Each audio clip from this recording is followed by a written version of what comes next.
So, once again, the sleuths at Pole have connected some dots that completely obliterate an official story. In this case, it is the Vegas shooting and all that compiles within it. As has been announced by a number of reliable sources, users on Pole have discovered flight records and a plane that belonged to the Las Vegas shooter Stephen Paddock. It is connected to an intelligence contractor whose owner previously worked for the Obama administration.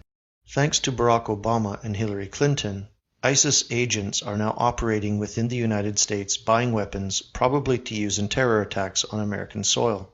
The latest theory is that the alleged shooter, Stephen Paddock, was FBI undercover, and if in fact he was some government spook selling weapons to ISIS and/or Antifa, it would explain why the FBI have been not forthcoming with a number of pieces of important evidence. One story that is floating about on Pole right now is that Stephen Paddock was an undercover FBI agent who participated in multiple illegal arms deals in the Las Vegas area in a gun-running entrapment scheme. Paddock thought he was engaging in another routine arms transfer, but ISIS had learned about the entrapment scheme and Paddock's true identity.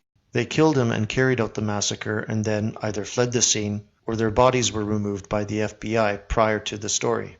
This story makes sense when you consider the fact that ISIS almost immediately claimed responsibility for the attack. A number of message boards on Pole also included Antifa contacts in the local area that may have also had a relationship with Stephen Paddock.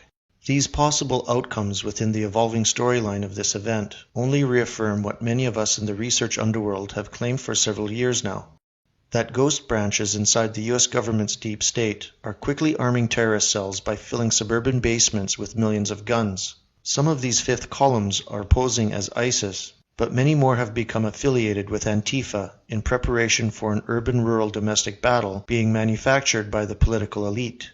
The army will be manned by punks, leftist agenteurs, political spooks, and hordes of Antifa youth who will enter the fray at some tipping point in the looming future.